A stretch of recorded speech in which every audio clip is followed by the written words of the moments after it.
Gözlənilmədən olub bu. Bu insanlara prosta heç bir şey, kəndin adını batırır da, belə kəndə nə xələr gətirir. Söhbət Şəmkir rayonunun Qaracəmirli kəndindən gedir. Orada baş verən hadisə isə analoq olmayan hadisələrdəndir. Müxtəlif növ bıçaqlanmaların şahidi olmuşuq, amma mollanın bıçaqlanması özü də dəfn mərasimində bax bu həqiqətən də nadir bir faktdır. Hadisə isə kənd sakini Bəhlul Yusifovun dəfn mərasimində baş verib. Kənddə uzun müddətdir ki, mollalıq edən Həmzəyev Səhman Kamandaroğlu təzə-təzə mollalıq etməyə başlayan Rasim Abdullayev bıçaqlayıb. Belə ki, mərhum dəfn ediləndən sonra elə sonuncu dua oxunan zaman Səhman Rasimə 3 bıçaq zərbəsi endirib. İkisi kürək nahiyəsindən, biri isə qolundan. Dərhal xəstəxanaya çatdırılan Rasim Abdullayevin həyatı üçün olan təhlükə aradan qaldırılıb. Hadisə yerindən yayılan Səhman isə Şəmkir rayon polis şöbəsinin əməkdaşlarının keçirdiyi əməliyyat axtarış tədbirləri nəticəsində saxlanılaraq istintaqa təhvil verilib. Sən demə hadisəyə Rasim mollalığa başlayandan sonra Səhmana müraciət edənlərin sayının əməlli başlı azalması səbəb olub. İşi araşdıran Şəmkir rayon polis şöbəsinin istintaq bölməsinin rəisi Məhrəm Məmmədov deyir ki, Səhman Həmzəyev əvvəllər kəndin tək mollası idi. Sonradan başqa bölgədən gəlmiş Rasim Abdullayevin onun işinə ortaq olması birincini hövsələdən çıxarıb və nəticədə qanlı hadisə baş verib. Rasim Abdullayev Göyçə rayonundan Qaracəmirli kəndinə gələrək orada ailə həyatı qurmuş, orada yaşamış və o da mollalıqla məşğul olmuş.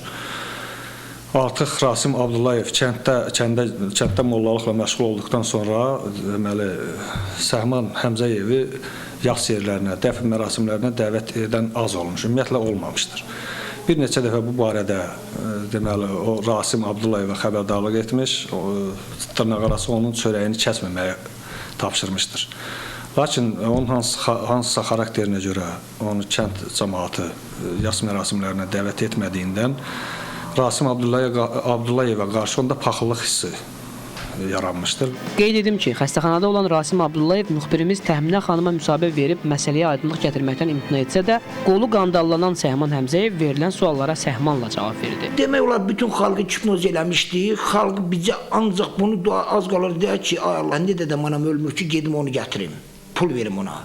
Artıq mən də qıraqda qaldım, bir-iki dəfə də çıxdım, dözənmədim, gördüm cəmaatın mağarına şey düşür. Ona görə heç bir ölüyə qohuma da getmədim ki, xalqın mağarına şey düşər, dava düşər. Bir-iki dəfə də gedəndə gördüm ki, baxın belə rışxətlə ki, yəni sən şeylə. Bu da mənə zərbə oldu ki, aman Allah, bu qədər yer kürəsində haqsızlıq, sən götürmə yine. Mən buna yaxşılıqdan başqa nə vardım? Ata kimi, qardaş kimi qaldırdım, yüksəltdim bura ki, sən olarsan, bizcə mən bir il möhlət ver. Səhmanın sözlərinə görə bir ildən sonra kəndin əsas mollalığının halallığını Rasimə verəcəkmiş. Həmzəyev iddia edir ki, Rasim kəndə gələndən sonra mollalıq etməyə başlayanda ona bütün köməklikləri elə o edib. Bu qədər dünyalı məndə bizim öydə çörək idi, mən halallıq eləyərdim. Həm çörək tapdadı, həm örgətdim, çıxartdım, hər ucu yerində deyirdim ki, qardaşımam, dostumam, din qardaşımı, çəkinmə, nə olsun el mənimdir. Sən xatirinə hər şey eləyərəm. Heç kim sən xatirinə deyir, mən səninlənəm, qardaşımam, qorxma. Ürəklə dua verirsən, çox oldu, axırda gəldi arxamda vurdu, arzularımı puç elədi, kəndi üçün qurbanlıqlar salırdım, hər il göngü kəsir, qatillər salırdım, müzadilər eləyirdim, meçid titirirdim. Sonuncu dəfə isə əlini bıçağa atmasını Səhman Həmzəyev səbr kasasının daşması ilə izah edib. Orada gəlib, axırda dua verəndə gördüm, orada durub, qabaqda mən də bu üzdaydım, baxmaq istəmirdim, elə-belə baxanda gördüm, belə rişqətlə, yəni sən nə olsan, bərbaşına sürüş. Qaracəmirli kəndinin sakinləri isə baş vermiş bu hadisədə Səhman Həmzəyevi qınıyır. Vurulan eşdiyimə görə, qızımda da olub da, hərbidə işləyir, eşdiyimə görə. Özə bax, belə insan adam olub. Bu da pis adam deyil, bu da yaxşı adam. Nəsə nəhlə şeytana bax, belə olub da. Bax, belə adam fikirləşir, valla.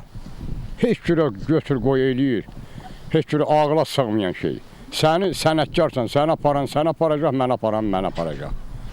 Bax, belə olmaz axın. Gərək bəyək dedim, qanan qanmayana başlıdır. O səhv eləmişdi mi? Gərək adamın səhvini başa tükə, bağışlıya. Bıçaqlanan molla ilə də özüm söhbət elədim Valensiyada. Falan öyrəndim, dedi, heç elə bir münasibətimiz yox idi, yəni pis münasibət. Prost danışmırıq deyirdi bir-birimizdən. Bir sözümüz, söhbətimiz olmurdu. Dedi, yəni mən də gözləmirdim ki, mənə bıçaqlayarlar, belə bir hadisə olar. Xatırladaq ki, bu Şəmkir rayonunda mollalarla bağlı baş vermiş ilk belə hadisə deyil. Ötən ilin sonlarında elə bu rayonun Yeni Həyat kəndində cəmaatın ocaq kimi tanıdığı kənd mollası Müsahib Vəliyev azyaşlı qızın zorlamasında ittiham olunaraq qaçıb kəndi tərk eləmişdi. Bu dəfəki hadisə ilə bağlı Qafqaz Müsəlmanları Ruhani İdarəsinin rəsmisi bildirdi ki, sözü gedən mollalar idarə tərəfindən təşkil olunan attestasiyadan keçmədiyi və müvafiq sertifikat almadığı üçün onların Qafqaz Müsəlmanları Ruhani İdarəsinə aidiyyəti yoxdur. Faktla bağlı isə Şəmkir rayon polis şöbəsində Cinayət Məcəlləsinin qəsdən sağlamlığa ağır zərər vurma maddəsi ilə cinayət işi başlanılıb və Səhman Həmzəyev barəsində həbs qəti imkan tədbiri seçilib. İndi Səhman bir neçə il həbsxanada mollalıq etməli olacaq. Amma deyə bilmərəm, bu 4 divar arxasında nə dərəcədə lazımlıdır. Belə cinayət işinin daha bir nömrəsi geridə qaldı. Amma siz çalışın geridə qalmayın. Hər bazar axşam saat 11-də verilişimizi izləmək üçün ekranın qarşısında olun. Gələn həftə verilişimizin dırnaqarası qəhrəmanlarına çevrilməmək üçünsə çalışın cinayətdən və cinayətkarlardan hər zaman uzaq olun.